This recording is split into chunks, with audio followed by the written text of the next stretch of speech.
Il est maintenant 23h07. Nous allons donc prendre une dernière question. Cette dernière question est posée par Marie-Christine Granier. Bonsoir Monsieur Asselineau. Dans la dernière revue de presse, il est mentionné que la SNCF est malade des traités européens. Pouvez-vous nous en dire plus? En effet, sauf erreur, la mise en concurrence devrait être effective à partir de 2020. Mais alors est-ce que les problèmes ne viennent pas d'une simple mauvaise gestion ou du fait que l'État ne veut plus injecter de l'argent pour combler l'énorme déficit? Merci d'avance pour tout et bonne soirée. Alors, la mise en concurrence, effectivement, va avoir lieu, mais justement, elle est préparée.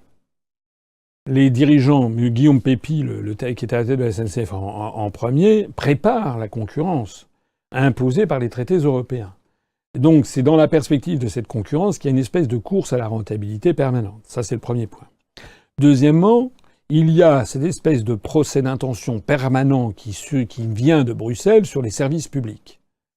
L'une des raisons fondamentales pour lesquelles il faut que les Français sortent de l'Union européenne, c'est parce que la France ne peut pas vivre, à mon avis, sans service public à la française. C'est consubstantiel à la francité, si j'ose dire. Je rappelle que du temps de Charles VII, il vivait, si j'ose dire, en concubinage avec Jacques Coeur. C'est que Colbert était l'équivalent du Premier ministre de Louis XIV. On a eu sur longue période une consanguinité entre l'État et une partie des services publics. Voilà. Sur les grands services publics, il faut mettre de l'État. On a eu des très grands serviteurs de l'État. Je cite souvent Marcel Boiteux, qui d'ailleurs, je crois, est toujours vivant, et qui a été un des très grands patrons d'EDF, qui avait fait que EDF, société nationalisée, était devenu le premier électricien planétaire, excusez du peu.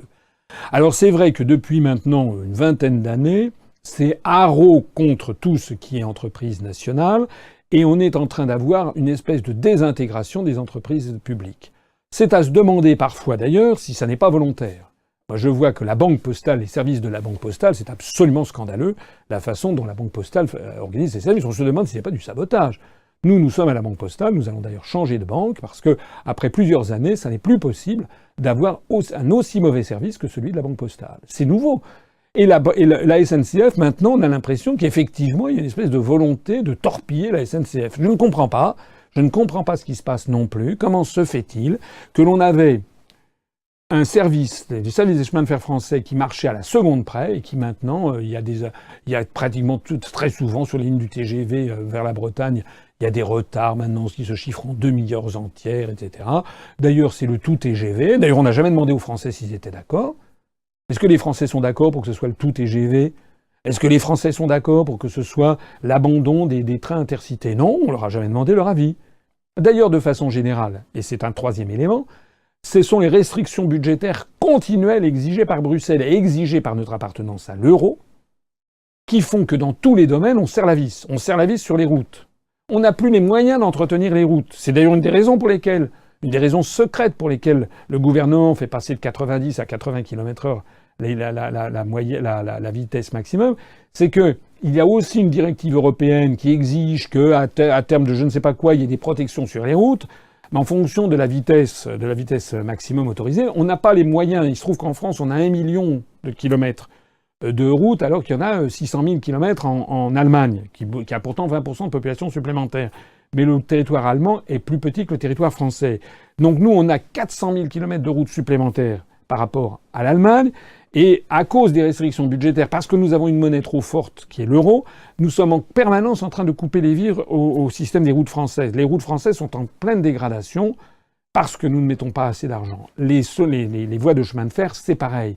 Nous avons beaucoup de cheminots à l'UPR, des salariés qui travaillent à la SNCF, comme d'ailleurs des salariés qui travaillent à EDF, GDF, etc. Enfin, à EDF, GDF, à ce qui était auparavant EDF, GDF, comme des gens qui travaillent dans ce qui était auparavant le ministère de l'Équipement, et qui sont les premiers à se scandaliser de l'état de dégradation du patrimoine national, que ce soit en termes ferroviaires, en termes routiers, en termes d'énergie électrique.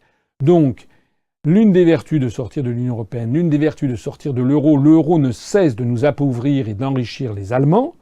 Il suffit de voir la balance des soldes des soldes commerciaux et des soldes de la balance des paiements. Il faut sortir de l'euro pour baisser le chômage, mais également pour arrêter le processus d'appauvrissement du pays. et il y a nécessité d'injecter des fonds dans les grands services publics à la française, les routes, EDF et la SNCF. Voilà ce que je pense.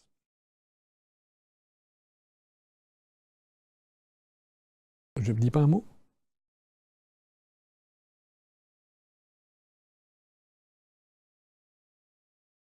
Donc on me dit que je peux conclure, puisqu'on est arrivé à 23h12. Merci à toutes et à tous d'avoir assisté à cet entretien. On a eu 6 adhésions au cours de cet entretien, c'est un peu moins que d'habitude. Il est vrai que l'on sort des fêtes et qu'on est au début du mois de janvier. Néanmoins, j'insiste sur il y avait eu aussi des adhésions pendant la journée, donc on doit solder la journée avec une dizaine d'adhérents supplémentaires. J'insiste encore une fois, manifestez-vous, adhérez à notre mouvement. Je vois trop de gens qui sont encore réticents. L'adhésion, c'est 30 €, c'est 10 € pour les gens qui n'ont pas beaucoup d'argent, pour les étudiants, les chômeurs. C'est tellement important pour nous, c'est notre seul moyen de subsistance, vous le savez. C'est également pour nous un moyen de se sentir chaque jour un petit peu plus fort. J'espère que cet entretien vous a plu. J'ai découvert plein de questions. J'ai répondu comme je le pensais, comme je pensais devoir le faire. Moi, je ne suis pas des cours de marketing politique. J'ai répondu avec ma personnalité, avec ma sincérité. Peut-être, de temps en temps, il y a des choses que certains auraient dit en arrondissant certains angles. Ça n'est pas mon style. Je pense qu'il faut que les Français aient affaire à un dirigeant qui leur dise le fond de sa pensée. Bonsoir à toutes et à tous. Et puis, comme d'habitude, vive la République et vive la France. Retrouvez nos analyses, nos propositions, adhérez ou faites un don sur upr.fr. Retrouvez-nous aussi sur Facebook pour partager des idées et participer au direct. Twitter pour suivre les réactions de François Asselineau au jour le jour. YouTube pour ne rater aucune de nos vidéos. Pour nous aider à rétablir la démocratie, poussez-nous, abonnez-vous, partagez.